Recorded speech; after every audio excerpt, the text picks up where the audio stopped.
Welcome to Aadhi's kitchen. இன்றைக்கி ஒரு சூப்பரான செட்டிநாடு கார குழி பணியாரம் எப்படி செய்கிறதுன்னு பார்க்க போகிறோம். அதுக்கு முன்னாடி இது வரைக்கும் ஆதிஸ் கிச்சனை சப்ஸ்கிரைப் பண்ணாதவங்க சப்ஸ்கிரைப் பண்ணுங்கள்.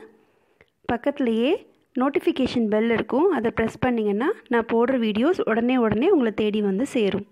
இப்போ வாங்க கிச்சனுக்குள்ளே போகலாம். ஒரு கடாயில் 2 ஸ்பூன் அளவுக்கு எண்ணெய் ஊற்றிக்கோங்க. இதில் 1 ஸ்பூன் கடுகு போட்டுக்கோங்க.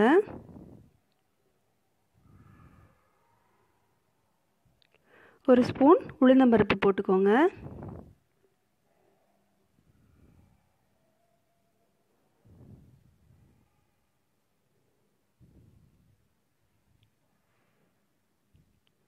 கடுகு நல்லா பொரிஞ்சு உளுந்து செவந்ததும் கொஞ்சம் கருவேப்பிலை போட்டுக்கோங்க. 2 பச்சை மிளகாவை குட்டி குட்டியாக நறுக்கி போட்டுக்கோங்க.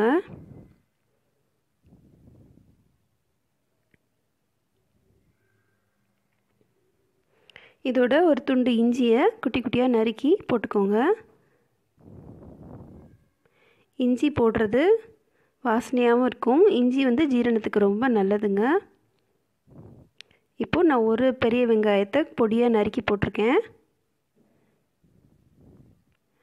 இதையும் நல்லா வதக்கிக்கோங்க.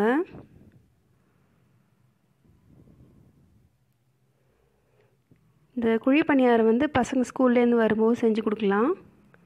இப்போது வெங்காயம் வதங்குற அளவுக்கு ஒரு 1/4 ஸ்பூன் போல் உப்பு போட்டுக்கோங்க. இட்லி தோசை அப்படின்னு போர் அடிச்சுட்டு இருக்கிறதுக்கு நைட்டு இதை டின்னராக கூட நீங்கள் செஞ்சு கொடுக்கலாம். பசங்க விரும்பி சாப்பிடுவாங்க. இப்போது நான் இது பண்ணுறதுக்கு 1 கப்பு மாவு அரைச்சி வச்ச மாவு எடுத்துருக்கேங்க. இது 2 நாள் ஆன மாவு.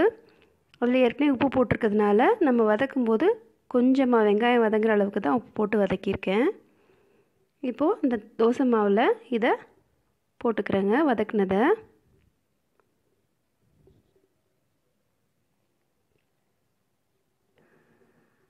இப்போ நல்லா கலந்து விட்டுருங்க.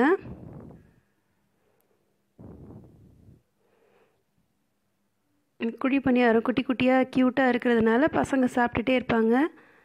நம்ம பின்னாடி போய் கெஞ்சிக்கிட்டே இருக்கணும்னு அவசியம் இல்லை. அழகாக அவங்களா எடுத்து சாப்பிடுவாங்க. பாருங்கள், இந்த குழி பணியார கல் சூடானதுக்கப்புறமா கொஞ்சமாக எல்லாத்துலேயும் எண்ணெய் தடவிக்கோங்க.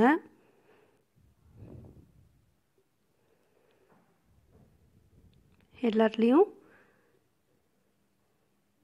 நம்ம ரெடி பண்ண மாவை ஊற்றிடுங்க.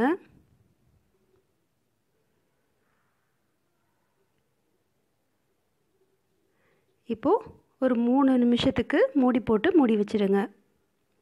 இப்போது 3 நிமிஷம் கழித்து பார்த்தீங்கன்னா ஒரு சைடு வெந்திருக்கும். ஒரு ஸ்பூனாலேயும் அந்த குச்சியாலேயும் திருப்பி விட்டுக்கோங்க. திருப்பி மூடி வச்சுருங்க ஒரு 3 நிமிஷம். இப்போது